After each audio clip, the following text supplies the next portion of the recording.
इस आज के जो एमसीक्यूज हैं वो आपके रिलेटेड टू साइंस है। जितने भी ये पोस्टें जो एजुकेशन में आए हैं, जैसे जेईटी है, जेवीटी है, आपके पास ईएसटी है, इनमें साइंस जो है ना वो 25% दिया हुआ है। तो साइंस बहुत ज़्यादा इसमें इम्पोर्टेंट है। तो साइंस को आप लोगों ने अच्छे तरीके से समझना है और उसको याद करना है। तो सबसे पहला क्वेश्चन यहाँ पर दिया गया है। ये बहुत ही इम्पोर्टेंट एमसीक्यूज़ है, इनको याद करना ज़रूरी है। इनको बार बार आप लोग देख सकते हैं। तो इसका बहुत ही इम्पोर्टेंट एमसीक्यूज़ और पहला एमसीक्यूज़ है, teeth is very important as we use them for. ये जो है ना दांत जो है ना हम लोग ये दांत जो है ना बहुत ज़्यादा अहमियत रखते हैं फॉर चीविंग के लिए, चबाने के लिए ज़रूरी है। तो ऑप्शन भी दिए गए हैं और टेस्ट में भी इसी तरीके से आएगा और ऑप्शन दिए जाएंगे। तो आप लोगों ने टेस्ट को मद्देनज़र रखते हुए हम लोगों ने ये एमसीक्यूज़ डेवलप किए हैं, बनाए हैं। तो इसका चीविंग आंसर करेक्ट होगा। Teeth is made up of, teeth जो है ना जो दांत हैं वो बने होते हैं आपके कैल्शियम से। तो ऑप्शन इसका सी, ऑप्शन बी इसका करेक्ट है। ठीक है। उसके अलावा आपके पास है which is rich source of calcium. Rich source मतलब जिसमें सबसे ज़्यादा कैल्शियम होता है वो आपके पास मिल्क है। इसका सी ऑप्शन करेक्ट है। नेक्स्ट अगर बात की जाए मिल्क, मिल्क की बात की जाए तो मिल्क है, milk teeth in number, milk teeth कितने होते हैं नंबर में? तो मिल्क टीथ नंबर में आपके पास 20 होते हैं। तो बी इसका करेक्ट ऑप्शन है। The largest sense organ of body is skin. Largest sense organ of body जो है ना वो स्किन है, सबसे बड़ी है। तो स्किन, सी ऑप्शन इसका करेक्ट है। The flash of the body is called muscle. जो गोश्त होता है बॉडी का वो मसल्स कहलाते हैं, गोश्त कहलाता है। तो ऑप्शन सी इसका करेक्ट है। Muscle and bones work together to produce. Muscle और बोन मतलब जो गोश्त और हड्डी हैं दोनों आपस में मिलकर एक काम करती हैं, उसको हम लोग मूवमेंट कहते हैं। उसके अलावा आपके पास है we chew our food and then it goes down into a sac like structure called. ये जो भी हम लोग खुराक को चीव करते हैं, चबाते हैं, ये तमाम की तमाम खुराक एक थैले नुमा स्ट्रक्चर में जाती है। उस स्ट्रक्चर को स्टमक कहते हैं। तो ऑप्शन बी इसका करेक्ट है। उसके अलावा आपके पास है lungs are present on which side of heart. Lungs किस साइड पर मौजूद होते हैं? तो ये दोनों साइड पर हैं। ऑप्शन सी इसका करेक्ट है। Lungs absorb which gas from air. Lungs जो है ना जो फेफड़े हैं एब्जॉर्ब करते हैं गैस, कौन सा गैस? तो ऑक्सीजन करते हैं। Which is the muscle pump, which is the muscular pump. Muscular pump किसको कहते हैं? जो हर टाइम पंपिंग करता है, मस्कुलर है, जो गोश्त से बना है। तो वो आपके पास ना लंग्स है ना ब्रेन है, तो हार्ट है। हार्ट जो है ना वो मस्कुलर पंप कहलाता है। Heart is which side located. Heart किस साइड पर लोकेटेड है? तो लेफ्ट साइड पर। ऑप्शन बी इसका करेक्ट है। इसका ऑप्शन बी इसका करेक्ट है। उसके अलावा आपके पास जो दूसरा ऑप्शन है वो ब्रेन से रिलेटेड है। तो ब्रेन, ब्रेन का क्या हो सकता है? Brain is a dash organ. Brain एक डैश ऑर्गन है, वाइटल ऑर्गन है, बहुत ज़्यादा अहम ऑर्गन है। ठीक है, ऑप्शन ए इसका सही है। Brain is located in, brain कहाँ पर है? दिमाग, ब्रेन को शकल भी कहते हैं। तो ब्रेन मौजूद है खोपड़ी में। ब्रेन जो है ना पूरा का पूरा खोपड़ी में मौजूद है। तो ऑप्शन बी इसका करेक्ट है। Which is controlled centre of body. वो कौन सा है जो कंट्रोल सेंटर ऑफ बॉडी कहलाता है? तो आपके पास ब्रेन है। ब्रेन पूरी बॉडी को कंट्रोल सेंटर कहलाता है। ऑप्शन ए इसका करेक्ट है। अच्छा, नेक्स्ट 16 क्वेश्चन है। बैक्टीरिया इज कॉल्ड, बैक्टीरिया को हम लोग कहते हैं डीकम्पोजर। बैक्टीरिया फंजाई डीकम्पोजर्स हैं, डीकम्पोजेस करते हैं। उसके अलावा आपके पास MCQs है 17 इम्पोर्टेंट MCQs है। If we eat state and contaminated food, then we suffering in food poisoning. If we eat stale and contaminated food, then we suffering in। अगर हम स्टेल ईट और कंटेमिनेटेड फूड जो ख़राब फूड है जो हम लोग इस्तेमाल करते हैं जिसकी वजह से हम लोग मुतासिर हो रहे हैं फूड पॉइजनिंग की वजह से, तो ऑप्शन बी इसका करेक्ट है। Food poisoning is caused by, food poisoning किसकी वजह से होती है? वोमिटिंग होती है आपके पास, वोमिटिंग की वजह से भी होती है, और डायरिया की। वोमिटिंग उल्टी है, डायरिया आपके पास हैज़ा जो होता है। Which thing is protect the body from infection, वो कौन सी चीज़ है जो आपकी बॉडी को प्रोटेक्ट करती है, आपकी बॉडी की हिफाजत करती है? तो स्किन है, स्किन बाहर है, फर्स्ट लाइन ऑफ डिफेंस है जो आपकी बॉडी को प्रोटेक्ट करती है, तो ऑप्शन बी इसका राइट है।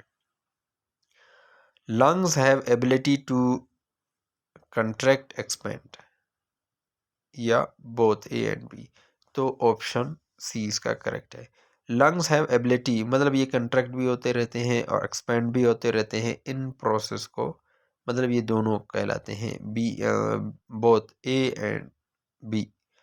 And of muscles are attached with bones, end of muscles जो अटैच्ड होते हैं उनको हम लोग बोन कहते हैं, that part are called bone. Next question और लास्ट क्वेश्चन इसका, which pump the blood to different part of the body, तो हार्ट पंप करती है blood different part of the body, different part of the body जो है ना heart जो है ना वो पंपिंग करती जाती है, तो ऑप्शन सी इसका करेक्ट है। वैसे देखा जाए स्किन, स्किन सबसे बड़ी जो है ना वो समझी जाती है ऑर्गन।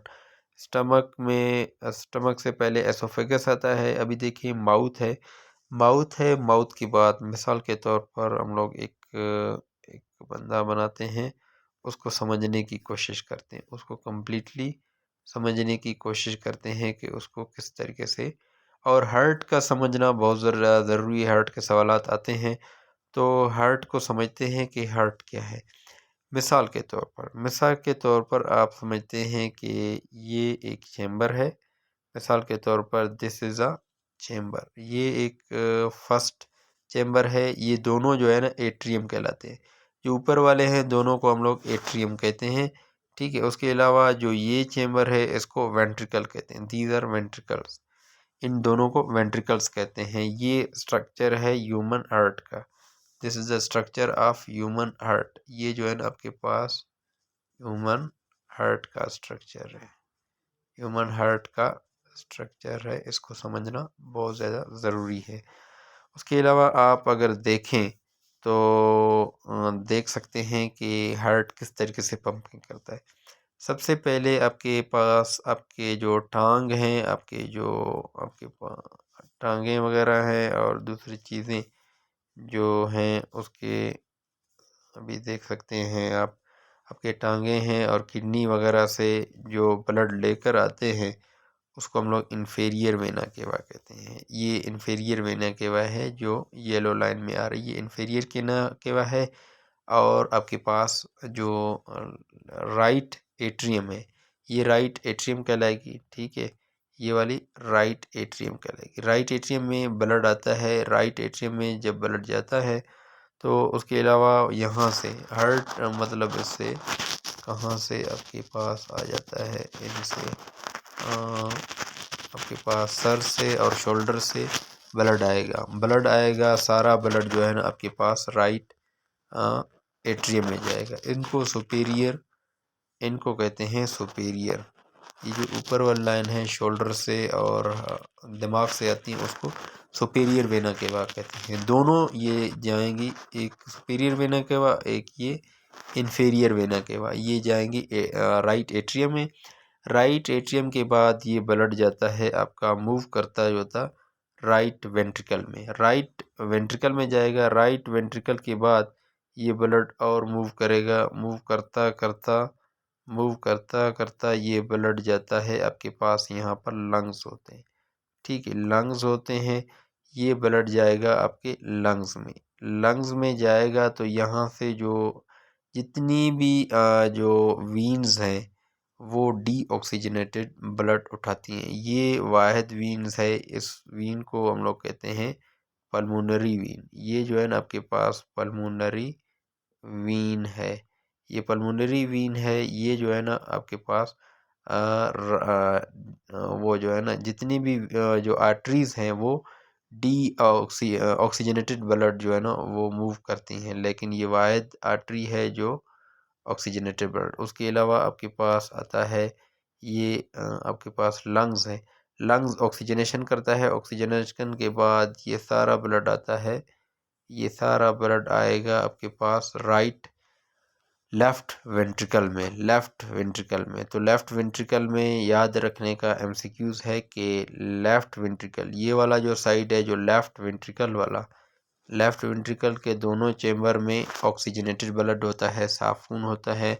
और जो राइट वेंट्रिकल जो right side of the heart है, वहाँ पर डीऑक्सीजनेटेड ब्लड होता है। तो ये फिर ब्लड जाएगा आगे मूव करता करता आपके पास यहाँ पर आएगा लेफ्ट वेंट्रिकल के बाद जाएगा लेफ्ट एट्रियम में जाएगा। ये लेफ्ट एट्रियम है, चैम्बर है दिल का। दिल के टोटल 4 खाने हैं। उसके अलावा ये खून जाएगा पूरा बॉडी में जाएगा। यहाँ से बड़ी सी एक नाली निकलती है जिसको एओर्टा कहते हैं। एओर्टा पूरी बॉडी को सप्लाई करेगा। तो ये बहुत ज़्यादा इम्पोर्टेंट है, इसको समझना बहुत ज़्यादा ज़रूरी है। ये हार्ट टोटल कंप्राइजेस होती है 4 चैम्बर पर, इसके मुख्तलिफ खाने वगैरह होते हैं। तो ये आप लोग उम्मीद है कि ये समझ चुके होंगे अच्छे तरीके से।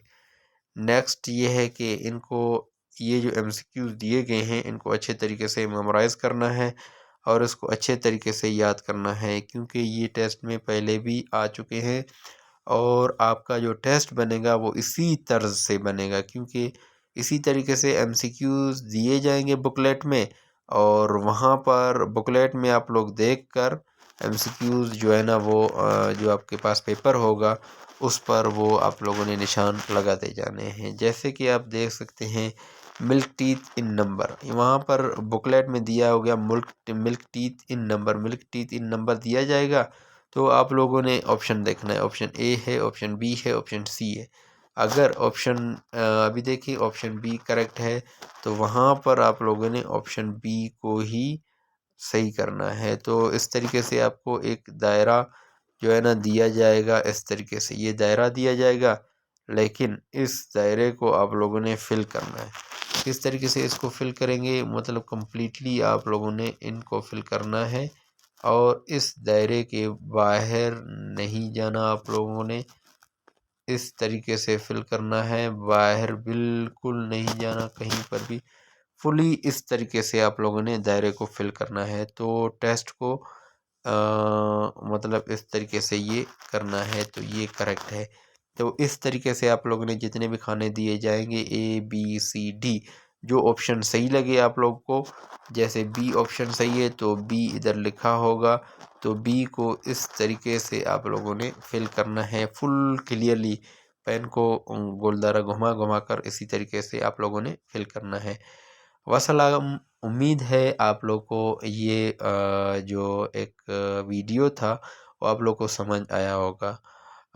मज़ीद भी इस पर काम करेंगे और मज़ीद भी इस तरीके से वीडियो बनाते रहेंगे और कोशिश करेंगे कि वीडियो जो है ना वो इसी तरह से बने, ताकि जो, क्योंकि पेपर जो है ना वही ऑप्शन वाइज आते हैं, ABC दिए जाएंगे, एक क्वेश्चन होगा उसके ऑप्शन होंगे 3-4, तो उसी एमसीक्यूज टाइप करने की कोशिश करते हैं बजाय के डिटेल में जाने के।